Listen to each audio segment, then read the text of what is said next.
Queridos, a gente está chegando no final dessa jornada, olha só.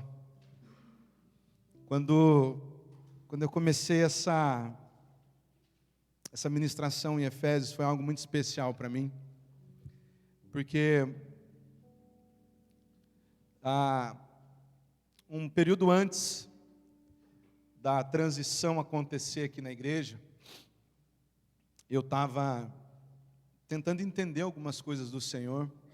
Estou indo para uma cidade que eu nunca imaginei que eu fosse morar. Eu tinha assim, Ramamatos para mim, queridos, era assim, cara, não dá. Não dá. Prefiro ser caipira aqui do meio do mato do que ficar aí no meio dessa galera aí que é tudo doido. E Ramamatos era só uma cidade de final de ano para a gente. Mais de 15 anos aqui, eu nunca fiz plano de morar em Ramamatos. Mas nem de longe, assim, tipo, no começo, vamos para um lugar onde tem mais brasileiro. Não, Ramamatos para mim era um lugar fora dos meus planos. Mas que coisa, né? Que bobeira da nossa parte, né? Achar que a gente manda em alguma coisa. E aí, de repente, o Senhor começa a nos colocar no caminho dEle, da vontade dEle. E aí a gente começa a entrar nesse desafio de vir para Ramamatos. E muito mais ainda, chegar numa igreja que a gente não conhecia ninguém. Eu conhecia só a Viviane. E aí eu falava, Deus, e aí, o que nós vamos fazer lá? Dá uma luz para que eu possa entender o que nós vamos fazer naquele lugar. E foi quando eu sentado na beira, fazendo o meu QK, eu trabalhava no estaleiro, só que eu trabalhava na parte de engenharia de ponte, e eu sentado, eu comecei a orar e buscando direção do Senhor, e eu olhei assim, vinha vindo um barco grandão assim, sendo puxado por um barquinho, e eu falei, entendi, agora eu entendi, Senhor. Aí já veio a síndrome de Gideão, né? Eu sou o menor, eu estou indo lá para fazer algo grande.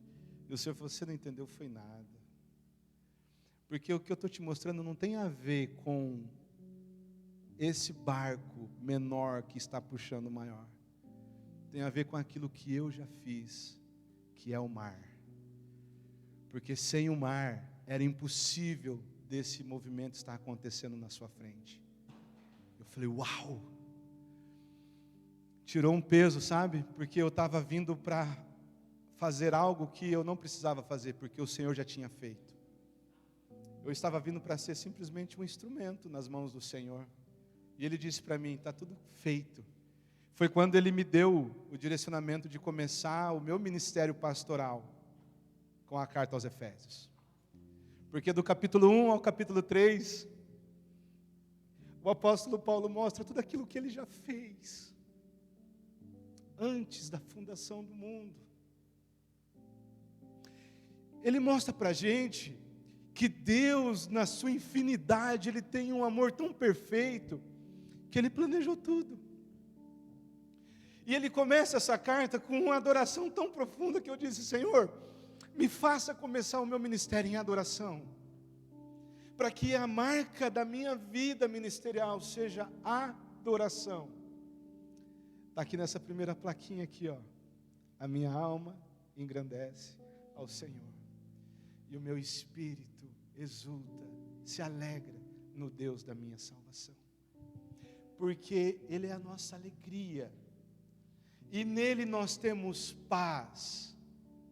Porque antes da fundação do mundo, Ele nos deu uma esperança, e essa esperança foi manifestada em amor, porque Deus amou o mundo de tal maneira que Ele entregou o Seu Filho numa cruz, para que hoje nós não precisássemos fazer nada, simplesmente crer que esse sacrifício é suficiente, e para que a nossa esperança não estivesse nas coisas deste mundo, mas olhar para a eternidade e dizer, naquele dia eu estarei com o meu Senhor e habitarei com Ele novos céus e nova terra, e lá não haverá mais dor, não haverá mais sofrimento, não haverá mais lágrima, porque Ele enxugará dos seus olhos toda lágrima, porque ainda que vocês passem por tribulações no presente tempo, não se compara com a glória que há de vir no porvir. E aí nós entramos nessa jornada, queridos, olhando para tudo isso que o Senhor fez antes da fundação do mundo. E o apóstolo Paulo abre um presente diante de nós e fala: vocês já foram abençoados nas regiões celestiais. Bendito seja o Deus e Pai do nosso Senhor Jesus Cristo, que nos tem abençoado com toda sorte de bênção nas regiões celestiais. E ele vai falar para a gente quais são essas bênçãos, porque a gente, quando pensa em bênção, nós estamos tão distante daquilo que o Senhor quer para nós, que nós achamos que são as coisas materiais. E ele diz: Ele vos amou antes da fundação do mundo. Ele te escolheu antes da fundação do mundo. Aquele que, o único nesse mundo que poderia rejeitar você, Ele decidiu amar você antes da fundação do mundo. E esse amor se manifestou no Filho, porque o homem pecou, mas Ele enviou o seu Filho para que esse amor fosse manifestado e Ele cumprisse todo o propósito que Deus tinha estabelecido antes da fundação do mundo. E Ele vai dizer que essa grande obra, ela é aplicada no nosso coração pelo Espírito Santo de Deus. E a gente foi nessa jornada, queridos, a gente pensou, a gente refletiu sobre a graça, a gente refletiu sobre o esforço, a gente refletiu sobre um monte de coisa, e o apóstolo Paulo nos ensinando que a partir do momento que você tem convicções de tudo aquilo que já foi feito, que já está posto, que não muda, que nada pode fazer mudar, depois que você entende, compreende, experimenta esse amor, você agora passa a ser uma nova criatura e você passa agora a viver um novo estilo de vida. As coisas do passado já não importam mais para você. Você agora vai se despir da velha maneira de viver. Você vai agora deixar os velhos hábitos para trás. E você vai agora andar de um modo diferente. Viver com sabedoria diante desse mundo. Tem como você ser triste nessa terra? Tem como você viver angustiado, prostrado para as circunstâncias?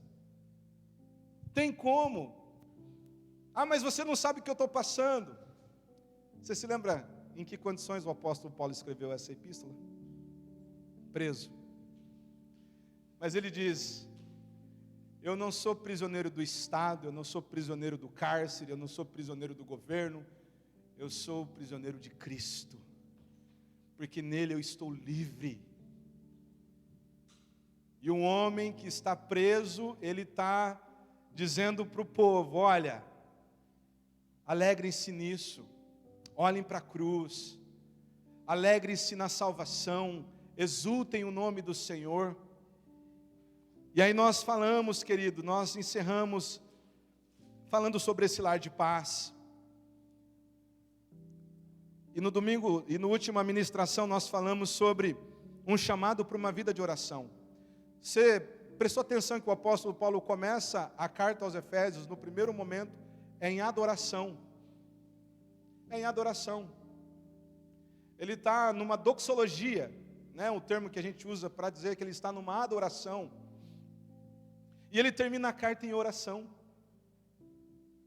Queridos, se a nossa vida seguir esse padrão, se você ao levantar, você levantar o seu dia em adoração, e quando você se deitar, você vai para a sua cama, você vai, antes de você dormir, você encerrar o seu dia em oração, querido, você pode ter certeza que os seus dias vão ser muito diferentes, porque existe algo enchendo o teu coração, desde a manhã, e no final do dia você reconhece que se você venceu esse dia, porque Ele nos abençoou.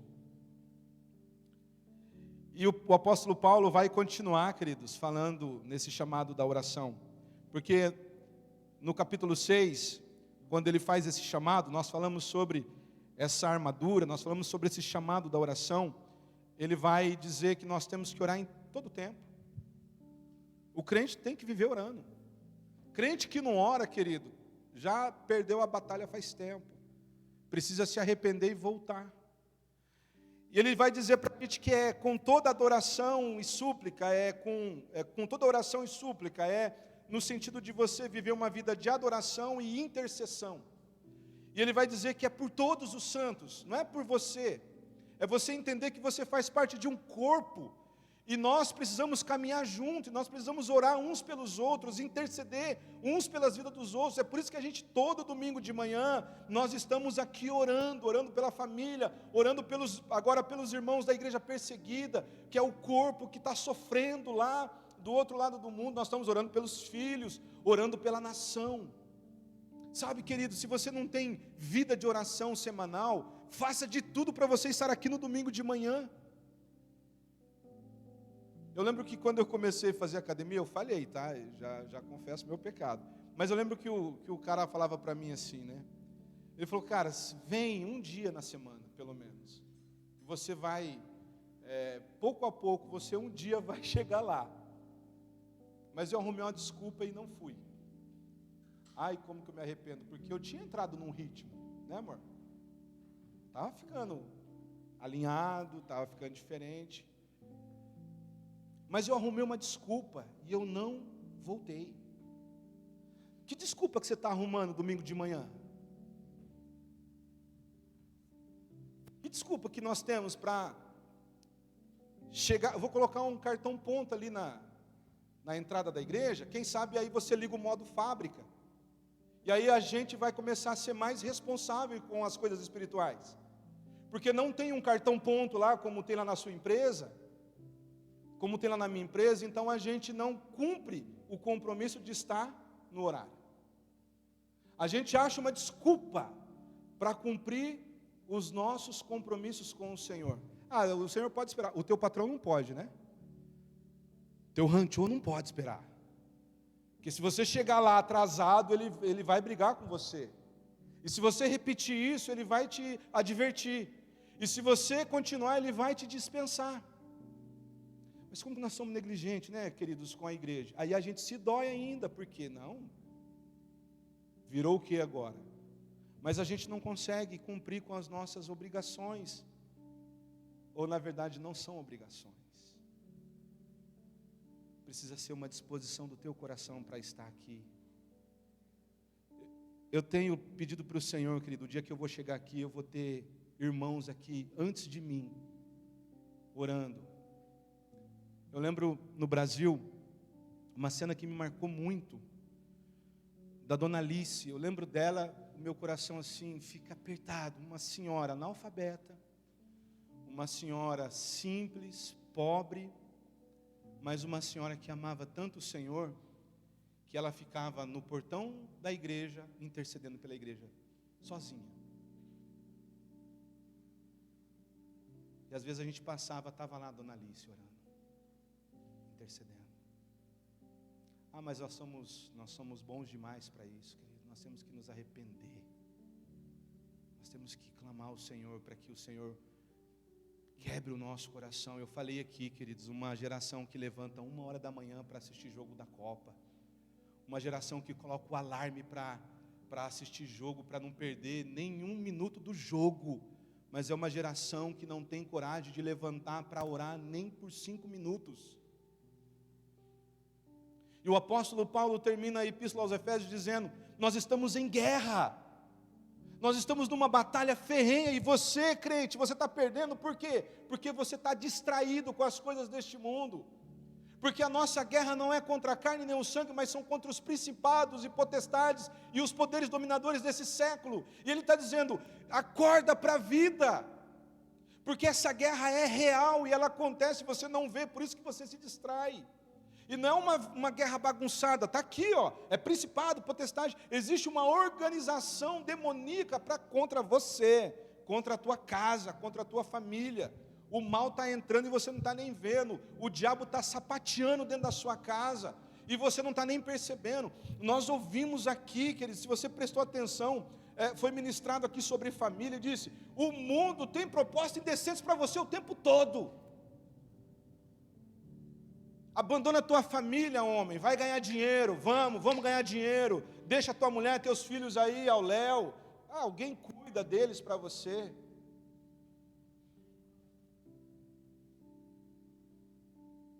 vai produzir, vai ganhar, vai trabalhar, vamos aumentar a carga. Não, pode ir, vai sozinho. Nós ouvimos aqui, o mundo tem propostas o tempo todo querendo destruir você e a tua casa. O apóstolo Paulo fala, nós estamos em guerra. Está vendo por que é difícil você entender que mesmo que você compreenda, você precisa viver todos os dias, se revestir de Cristo o tempo todo? Essa é a tônica da carta. É você entender que agora você é uma nova criatura, você faz parte de uma família, que agora você precisa andar conforme essa família, e esse Deus que nos chamou, que nos conquistou para Ele, nos adotou, nos fez filho dEle, queridos. E Ele vai dizer, nós estamos em guerra. Então nós temos que continuar orando o quê? Em todo o tempo. Como? Com perseverança. A gente chega, queridos,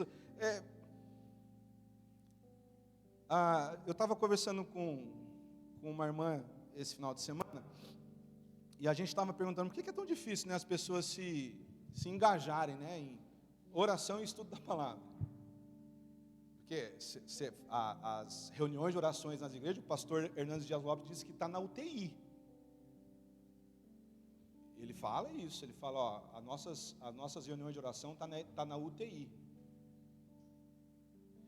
E por que é difícil? Aí eu estava refletindo com essa irmã, estava falando assim, é porque são as duas coisas que sustenta e traz maturidade para a vida cristã. Lembra da musiquinha quando a gente era criança? Eu não participei eu não fui criado em escola dominical. Mas lembra aquela musiquinha? Leia a Bíblia e faça a oração. É simples. Leia a Bíblia e faça oração.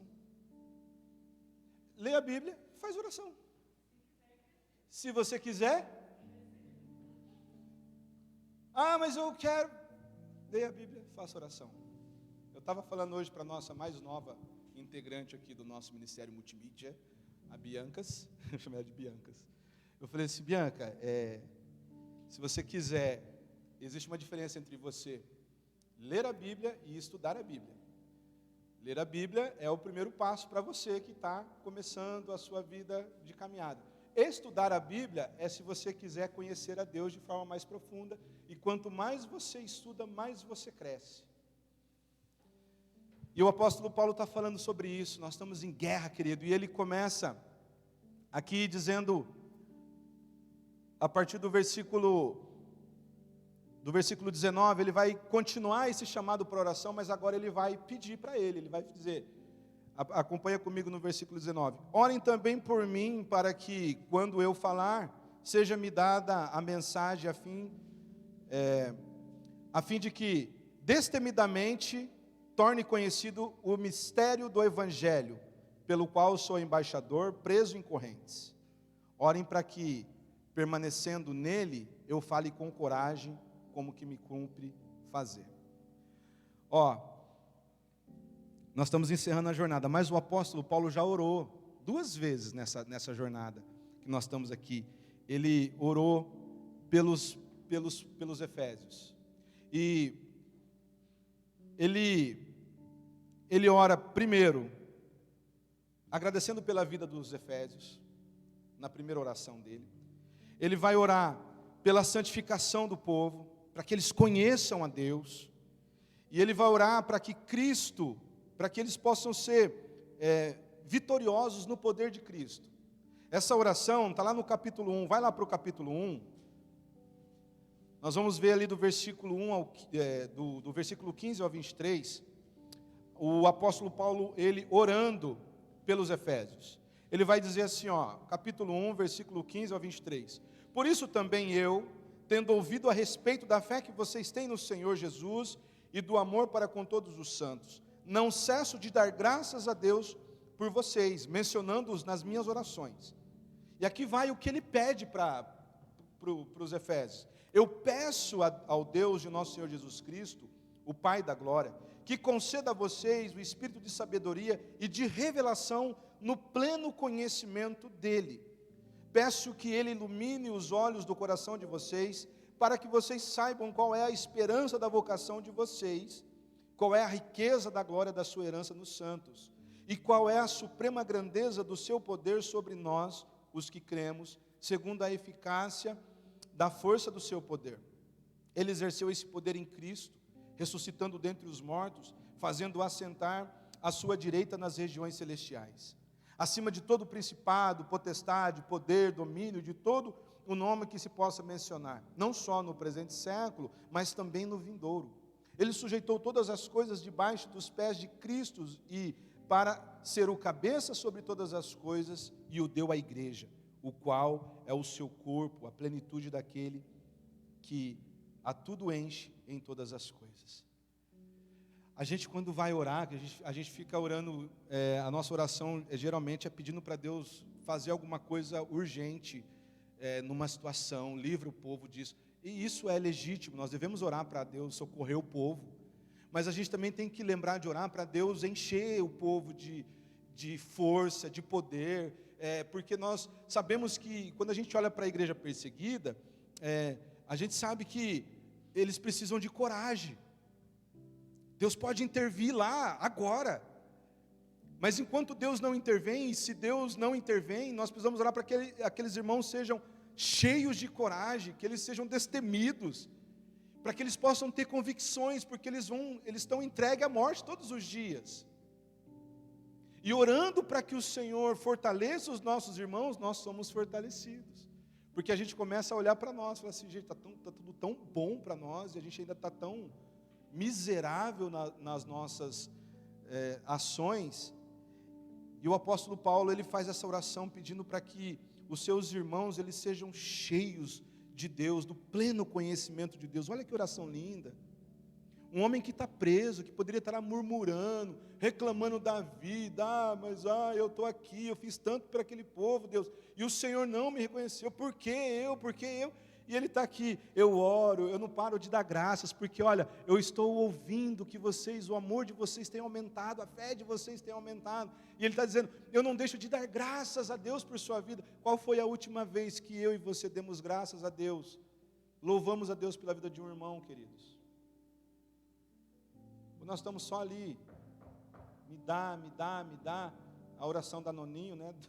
Me dá, o tempo todo, só querendo, só pedindo, me dá isso, mas você não se lembra dos irmãos, a gente não se lembra de agradecer pela comunidade, pela comunhão, pela fé. E na segunda oração, o apóstolo Paulo está preso ainda, ele poderia agora agora deixa eu, já orei para abençoar o povo, já orei para o Senhor a fortalecer o povo, mas vou orar de novo aqui, vou pedir para mim agora, E ele começa a pedir para empoderamento da igreja. Ele fala, capítulo 3, versículo 14, vai lá. A oração que o apóstolo Paulo faz é para empoderamento, para testemunhar, amar e compreender e ser pleno. Ele vai dizer assim, capítulo 3, versículo 14 ao 21, por essa razão, eu me ponho de joelhos diante do Pai, de quem toda a família nos céus e na terra recebe o nome. Peço que Deus, segundo a riqueza da sua glória, conceda a vocês que sejam fortalecidos com poder, mediante o Espírito, no íntimo de cada um. E assim, pela fé, que Cristo habite no coração de vocês, estando vocês enraizados e alicerçados em amor. Isto para que, com todos os santos, vocês possam compreender qual a largura, o comprimento, a altura e a profundidade, conhecer o amor de Cristo, que excede todo entendimento, para que vocês fiquem cheios de toda a plenitude de Deus. E ele faz essa oração ousada, querido, e ele vai mais além, que ele diz assim, ora, aquele que é poderoso para fazer infinitamente mais de tudo aquilo que pedimos ou pensamos, conforme o poder que opera em nós. A Ele seja a glória na igreja e em Cristo, por todas as gerações, para todo sempre, eternamente. Amém. Está preso e está lá pedindo para que o povo seja empoderado, que os povos recebam a ousadia do Espírito de Deus, e ele está dizendo para que vocês conheçam, e vocês possam compreender. E, Paulo, mas é um absurdo tudo que você está pedindo, e ele fala, mas Deus é poderoso para fazer mais. É o que eu quero para a igreja. Você tem orado assim pela igreja, querido? Nós temos orado assim pela igreja? E aí tá. E ele vai levar um bom tempo nos orientando, nos exortando, nos trazendo essa expectativa de uma nova vida. E aí chega aqui agora, depois de tudo ele fala assim, agora vocês orem por mim. Estava na hora, né, Paulo? Pelo amor de Deus. Você está preso aí, vamos orar para Deus libertar você, né? Vamos orar para Deus fazer um milagre aí, quem sabe? Aí ele fala, ore para que eu vou ler na versão, na Nova Almeida atualizada. Orem também por mim, para que, no abrir da minha boca, me seja dada a palavra, para com ousadia tornar conhecido o mistério do Evangelho.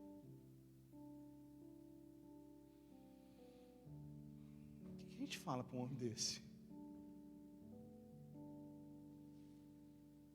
Importa cumprir a missão. Esse é o desejo do apóstolo Paulo. Ele fala assim, ó, não se importe com a minha situação, não fiquem presos nisso, fiquem lamentando. Ele está dizendo assim, olhe para aqui, no abrir da minha boca, onde eu estou aqui. Ele estava numa prisão domiciliar. Que no abrir da minha boca me seja dada a palavra com ousadia, para que eu possa pregar o Evangelho. Às vezes a gente está reclamando que lá na fábrica é tão difícil você falar alguma coisa de Jesus, né? Você fala de tudo quanto é coisa, eu falo de tudo quanto é coisa. Aí quando a gente vai falar do Evangelho, a gente fala, é tão difícil, o povo lá é tão difícil, né? E aí, quem sabe você podia mandar um WhatsApp para alguém e falar assim, irmão, ora para que quando eu chegar lá na fábrica, o Senhor possa me usar lá dentro, e eu possa abrir minha boca de forma poderosa, para que aquele povo possa conhecer a palavra do Senhor. Porque quando você vai, a gente chega no final e a gente tem que voltar para o começo, porque a gente se esquece. Porque o apóstolo Paulo, ele chega em Éfeso, e ele encontra ali uns discípulos. E ele pergunta para os discípulos, e aí, está lá no capítulo 19 de Atos, ele vai dizer, e aí, vocês já foram batizados, já receberam o Espírito Santo? Ele fala, não, a gente só foi batizado e a gente nem sabe o que é isso. Mas que batismo vocês receberam? Ah, recebemos o batismo de João. E ele vai explicar, e ele vai batizar aquele povo ali, e eles vão ser cheios do Espírito Santo de Deus, e aí começa, e o apóstolo Paulo vai para a sinagoga, prega o Evangelho, ele é rejeitado ali pelos judeus, aí ele vai para a escola de Tirano, ele começa ali todos os dias pregar o Evangelho, e a palavra de Deus vai tomando uma proporção na cidade que dá uma bagunça lá, ao ponto dos homens perseguirem e falar assim, tem que matar esse cara. Mas a Bíblia diz que a palavra de Deus prevalecia poderosamente ali, e aí os magos, os videntes, ali o povo que vivia no ocultismo, começa a se converter, Deus começa a testificar o ministério de Paulo, fazendo sinais, grandes sinais, assim, a Bíblia diz lá em Atos 19, que Deus, pelas mãos do apóstolo Paulo, fazia milagres extraordinários. Aí pensa no que deu lá, está lá no capítulo 20, deu tumulto, o povo se reuniu e falou assim, não, nós temos a deusa Artemis, e esse cara está destruindo todo o nosso comércio, o nosso negócio, a nossa deusa, e eles expulsam o apóstolo Paulo, vira aquele caos, o apóstolo Paulo sai, vai para Macedônia, chega lá em Jerusalém. Ele está lá em Jerusalém. Aí ele encontra ali com os discípulos, e ele é acusado de ter profanado o templo, levando um gentil para dentro do templo. Aí o apóstolo Paulo, ele vai apelar para o seu testemunho, e ele vai falar, olha gente, eu estava indo para caminho de Damasco, e o Senhor Jesus me encontrou no meio do caminho, e daí de repente, quando chega lá no final do testemunho dele, ele vai dizer que ele ouviu do próprio Jesus, vá porque eu enviarei para longe, para os gentios. Queridos, sabe o que eles falaram nesse momento? Fora com este cara, ele não merece viver. E ele então, ele vai ser agora preso, e é nessa situação, queridos, acusado ali injustamente, que ele está fazendo essa oração pela igreja. Ele está dizendo assim, olha, eu estou orando que ele está pedindo oração para a igreja, ele está dizendo assim, olha, eu estou aqui e eu preciso que o Espírito de Deus, Ele me capacite ao ponto de, no abrir da minha boca, eu possa falar com ousadia de tudo isso que eu tenho dito para vocês.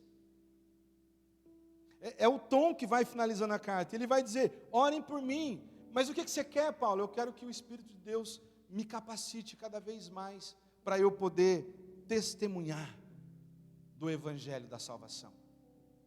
Queridos, ontem a gente estava aqui, eu tive um encontro, eu já venho falando para a igreja há algum tempo, Deus tem colocado essa questão, e eu tive um encontro com algumas mulheres ontem, né? Eu quero ouvir, nós estamos ainda gerando algo no Senhor, e eu disse que eu queria encontrar com essas mulheres que estão enfrentando o câncer, que eu queria ouvir, eu quero ouvir elas, eu quero saber, eu nunca me envolvi numa causa dessa.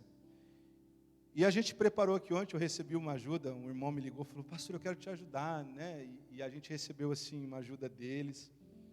Foi tudo tão assim precioso ontem. Tinha 2 mulheres aqui, né? E a gente sentou aqui, eu disse: olha, me conta a tua história. E aí a Joyce, vocês conhecem, né? A Joyce compartilhou. E tinha uma outra mulher aqui, e ela estava assim, séria, me olhando assim, tal. E eu falei, mas eu fiquei pensando, eu acho que ela não tem o câncer, acho que a gente errou. Fiquei preocupado, né, porque ela estava séria, e dela começou a falar, Cris. Ela deu um testemunho aqui, de um milagre, que eu falei assim, uau. Ela foi diagnosticada com câncer no Japão, um câncer de tireoide. Ela falou o nome, eu não vou saber falar para vocês como é que é o nome. Mas ela disse que ela teve esse diagnóstico e teve um procedimento errado aqui, e ela acabou indo para o Brasil para poder resolver isso lá, né? E todo mundo falava que não, que os médicos do Japão são muito ruins para isso, tal, melhor ser o Brasil. Chegou lá, o diagnóstico era aquele mesmo. Ela estava com 3 tumores na garganta, e o que tinha sido sugerido aqui no Japão é que ela ia fazer um corte de orelha a orelha, para poder tirar os tumores e fechar, e ela ia ficar com 40 e poucos pontos aqui. Então isso é um absurdo, né? E ela foi para o Brasil, e ela disse que o médico falou, realmente nós vamos ter que cortar para abrir e tal. E ela disse que foi para a mesa de cirurgia, era uma cirurgia que era para levar 3 horas, e ela foi e disse que quando ela levantou, a enfermeira falou para ela assim: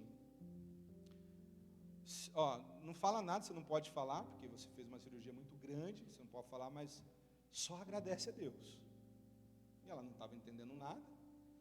Aí a enfermeira falou: só agradece, não faz mais nada, só agradece a Deus, porque você nasceu de novo. Ela disse que quando o médico fez a incisão, cortou, tirou assim a parte aqui, ela tinha 14 tumores. Não era 3. Eram 14 tumores que estavam desde do ouvido, e um tumor na cabeça, aqui atrás, no ouvido, na garganta, e desceu para o tórax. E disse que o médico falou que era igual tirar, assim, estava cheio de coisa ali, cheio de tumor. E sabe o que ela falou para nós? Ela falou assim, que ela era crente, e ela sempre, ministério de louvor, e ela disse assim, que o único desejo a única coisa que ela pedia para o Senhor, quando ela foi diagnosticada de câncer na tireoide, ela falou assim: eu quero adorar o Senhor. Eu quero adorar, não me deixe parar de te adorar. E aí ela passou por um momento de perder a fé, porque o milagre não vem, a situação está lá, e em todo o tempo ela queria adorar o Senhor. E aí disse que fez a cirurgia, e no procedimento cirúrgico, ela foi acometida de uma bactéria que encheu. Depois de 3 dias, ela ficou assim, com o pescoço todo cheio de pus. E ela tinha poucas horas para aquilo sair. Fizeram uma incisão ali nela e tentaram drenar, e não dava.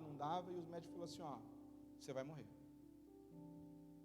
E ela estava num hospital do SUS. E ela começou a ver, ela falou assim, literalmente, eu passei pelo vale da sombra da morte. Eu passei pelo vale dos ossos secos, assim, eu vi a morte. E aí ela dormiu, e o médico dela veio e falou para ela: você vai para casa, porque nós só temos uma esperança, ou esse negócio sai ou você vai morrer, mas vai dar tudo certo. E ela foi para casa, e orando, e ela disse que aquilo vazou assim, como que fosse um milagre.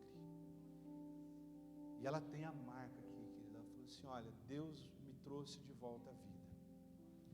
E ela falou assim, e eu, no meio da minha maior aflição, o que eu queria era adorar o Senhor. Ela dizia, Senhor, leva a minha vida, mas não me deixe sem voz, que eu quero continuar te adorando. Sabe, queridos, nós precisamos entender que não é as circunstâncias que vão direcionar a nossa vida. O apóstolo Paulo está preso. E olha só a riqueza que ele vem compartilhando com a igreja, mesmo numa situação difícil. O que você tem para dar nas suas dificuldades para alguém, querido? O que você tem dado para a sua família nos seus momentos de crise? O que você tem dado para os seus filhos nos seus momentos de dificuldade? O que você tem dado para as pessoas que estão lá no teu trabalho nos momentos de crise? Você tem dado murmuração? Você tem dado mau testemunho do Evangelho? Ou você tem dado essas preciosidades de encorajamento para o povo? Olha para o apóstolo Paulo, olha para essa jornada, querido. Nós vemos, ele vem dizendo o que Deus fez, ele vem dizendo como nós estávamos, ele vem dizendo como nós devemos viver, e nisso tudo ele está preso. Mas é um homem que ama o Senhor de uma maneira tão profunda, que ele declara em outro momento, importa que ele viva, não me importa a minha vida mais, eu não tenho mais isso como precioso. Será que você consegue chegar no final dessa jornada entendendo essa? E ele faz um chamado para uma vida de oração, porque se nós não tivermos uma vida profunda de oração, e uma vida profunda de nos dobrar diante da palavra do Senhor, que nós vamos viver aí, seco, chegando com o tanque vazio o tempo todo, andando na reserva. Eu falei para a Bianca aqui, Bianca, se você comer no domingo, e você consegue chegar até domingo que vem sem comer? Ela falou, não. Falei, você vai chegar genk, dando uns glória? Ela falou, não. Falei, você vai cair no meio da semana. E por que o crente acha que ele pode vir aqui no domingo, come uma marmitinha, porque são poucas horas aqui, ele come um pouquinho, vai embora e passa o resto da semana vivendo como um ímpio. Não tem tempo para adorar a Deus, não tem tempo para orar, não tem tempo para ler as Escrituras. Aí cai, aonde que ele cai? Ele cai lá na contenda. Aí o inimigo vem, lança um laço. Fala mal daquele irmão. Aquela irmã lá não gosta de você. Aí começa a pegar esse crente, começa a se enredar, querido, e começa a levar para um caminho de morte. Porque nós não estamos vivendo essa novidade de vida todos os dias. E o apóstolo Paulo, ele vai terminando a carta dizendo, nós estamos em guerra, viva em oração, ore em todo o tempo, ore com perseverança, ore pela igreja, ore por mim, e vai orando, querido. Por quê? Porque é no ambiente da oração que nós vamos sendo habilitados para essa guerra, capacitados para essa guerra. E são duas coisas importantes no final dessa carta: um chamado para a oração e um chamado para o compartilhar. Acompanha comigo aí, versículo 21.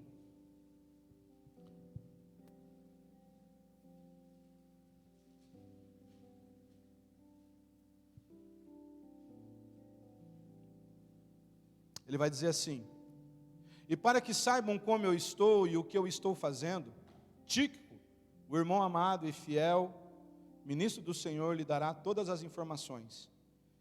Eu o estou enviando a vocês com esta finalidade, para que conheçam a nossa situação e para que ele console o coração de vocês.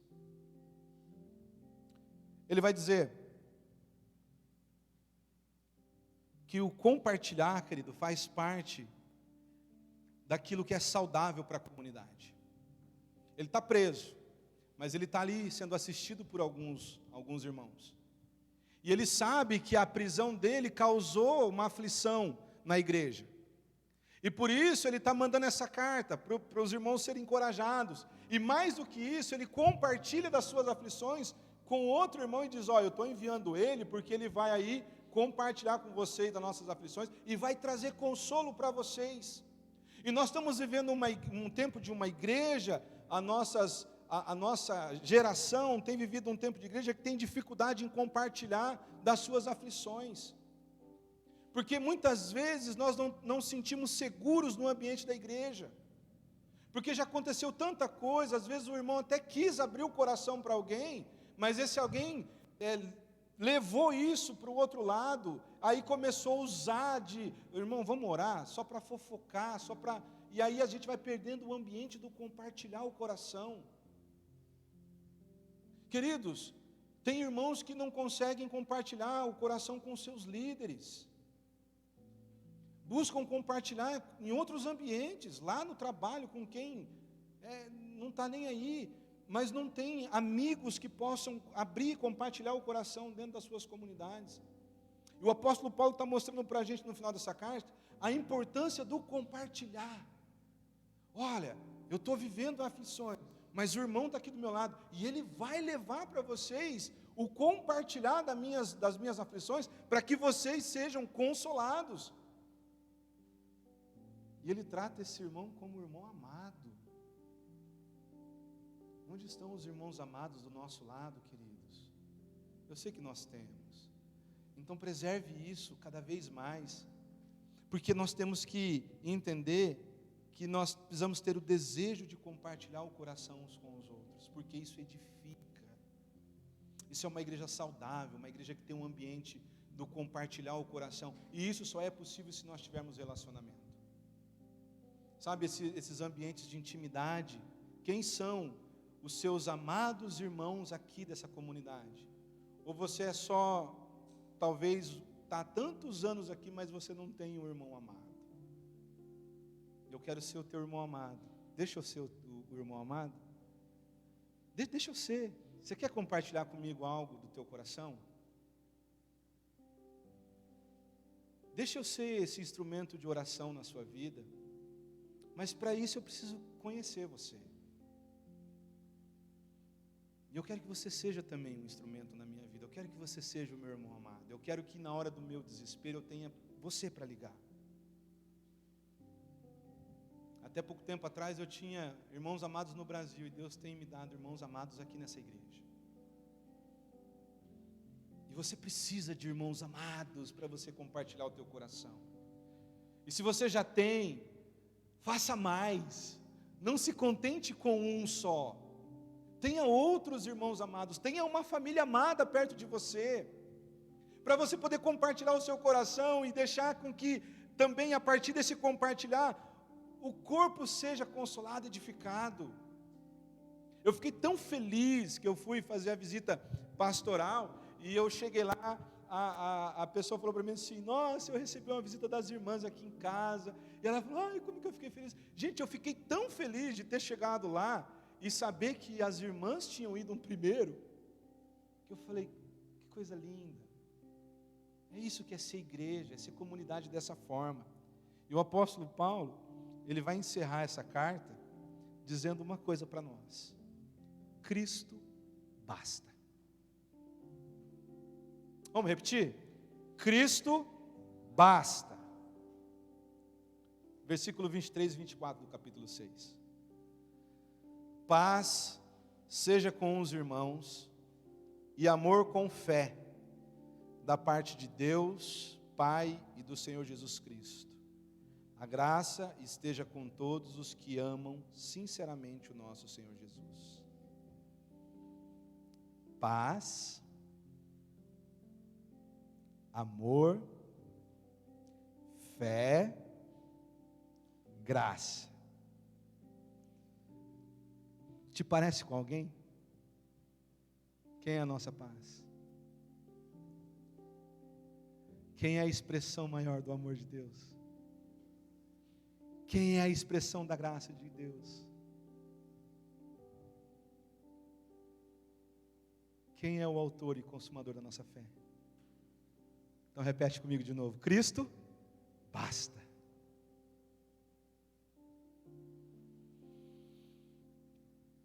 Que jornada, né? A gente começou olhando para aquilo que o Pai fez, e a gente terminou entendendo que Cristo basta. Você não precisa de mais nada, querido. Você pode sair daqui e dizer: eu tenho paz, eu tenho amor, eu tenho fé, eu fui alcançado pela graça. E a gente vai encerrar essa jornada olhando para o coração dessa carta. Efésios capítulo 2, do versículo 1 ao 22. Que ele diz que paz, fé, amor e graça. E eu disse para vocês que é Jesus Cristo. Porque ele está dizendo assim, que ele está preso. E ele quer ousadia para que ele consiga continuar pregando sobre esse mistério. E o mistério revelado foi Cristo e a sua igreja. E Efésios 2, capítulo 2, do versículo 1 ao 22, nós vamos encerrar lendo esse texto. Vai dizer assim: Ele lhes deu vida, quando vocês estavam mortos em suas transgressões e pecado, nos quais vocês andaram no outro tempo, segundo o curso deste mundo, segundo o príncipe da potestade do ar, o espírito que agora atua nos filhos da desobediência. Entre eles também nós todos andamos no passado, segundo as inclinações da nossa carne, fazendo a vontade da carne e dos pensamentos, e éramos por natureza filhos da ira, como também os demais. Mas Deus, sendo rico em misericórdia, por causa do grande amor com que nos amou, e estando nós mortos em nossas transgressões, nos deu vida juntamente com Cristo. Pela graça vocês são salvos, e juntamente com Ele nos ressuscitou, e com Ele nos fez assentar nas regiões celestiais em Cristo. Deus fez isso para mostrar nos tempos vindouros a suprema riqueza da sua graça, em bondade para conosco em Cristo Jesus. Porque pela graça vocês são salvos mediante a fé, e isso não vem de vocês, é dom de Deus, não de obras para que ninguém se gloria, pois nós somos feitura deles, criados em Cristo Jesus para as boas obras, aos quais Deus de antemão preparou para que andássemos nela. Portanto, lembre-se de que no passado vocês eram gentios na carne, chamados incircuncisão por aqueles que se intitula circuncisão, que é feita na carne por mãos humanas. Naquele tempo vocês estavam sem Cristo, separados da comunidade de Israel, estranhos às alianças da promessa, não tendo esperança e sem Deus no mundo. Mas agora, em Cristo Jesus, vocês que antes estavam longe, foram aproximados pelo sangue de Cristo, porque Ele é a nossa paz. De dois povos Ele fez um só, e na sua carne derrubou a parede de separação que estava no meio, a inimizade. Cristo aboliu a lei dos mandamentos na forma de ordenança, para que dos dois criasse em si mesmo uma nova humanidade, fazendo a paz, e reconciliasse ambos em um só corpo com Deus, por meio da cruz, destruindo a inimizade por meio dela. E quando veio, Cristo evangelizou paz a vocês que estavam longe, e paz também aos que estavam perto, porque por meio dele, ambos temos acesso ao Pai em um só Espírito. Assim vocês não são mais estrangeiros e peregrinos, mas concidadãos dos santos, membros da família de Deus, edificados sobre o fundamento dos apóstolos e profetas, sendo Ele mesmo, Cristo Jesus, a pedra angular. Nele, todo o edifício bem ajustado cresce para ser um santuário dedicado ao Senhor. Nele também, vocês estão sendo edificados junto com o outro, para serem moradas de Deus no Espírito. Esse é o grande mistério, queridos. Cristo, versículo 9. Ele nos revelou o mistério da sua vontade, segundo o seu propósito, que é capítulo 1, versículo 9.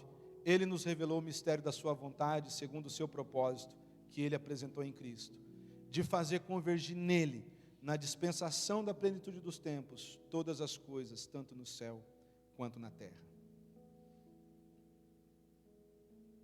Comece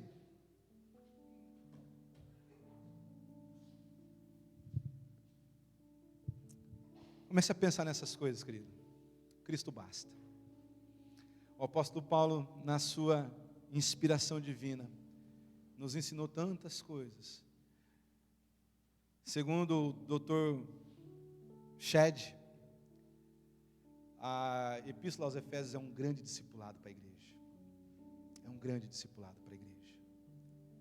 É aqui que você vai encontrar o que você precisa para viver uma vida em abundância, para vencer a batalha, para você andar com dignidade, para você dar um bom testemunho, para você edificar a sua casa, para você ser um bom crente na igreja, para você ser um bom cidadão lá fora. Se você precisa de discipulado, queridos, volte a ler Efésios. Comece a ler agora para você e para a sua casa. Comece agora a trazer para o teu coração as verdades que vão transformar a sua vida. Não espera virar o ano para você começar. Começa hoje, porque você embarcou numa jornada. Há 1 ano nós estamos meditando nessa carta. E se você acompanhou todas as ministrações, querido, eu tenho certeza que você já não é mais o mesmo. E eu fico muito feliz. E a carta aos Efésios agora tem um lugar especial no meu coração. E eu quero encorajar você a ler agora, para você, ministrar na tua casa. E quando você precisar de ajuda, chama o apóstolo Paulo e fala: me ensina mais. Porque a palavra de Deus, ela é viva e eficaz. Da mesma maneira que ela edificou aquele povo naquele tempo, diante de uma realidade tão distante da nossa, é a mesma palavra hoje, para trazer ânimo para o teu coração, consolo para a tua casa e vida para você.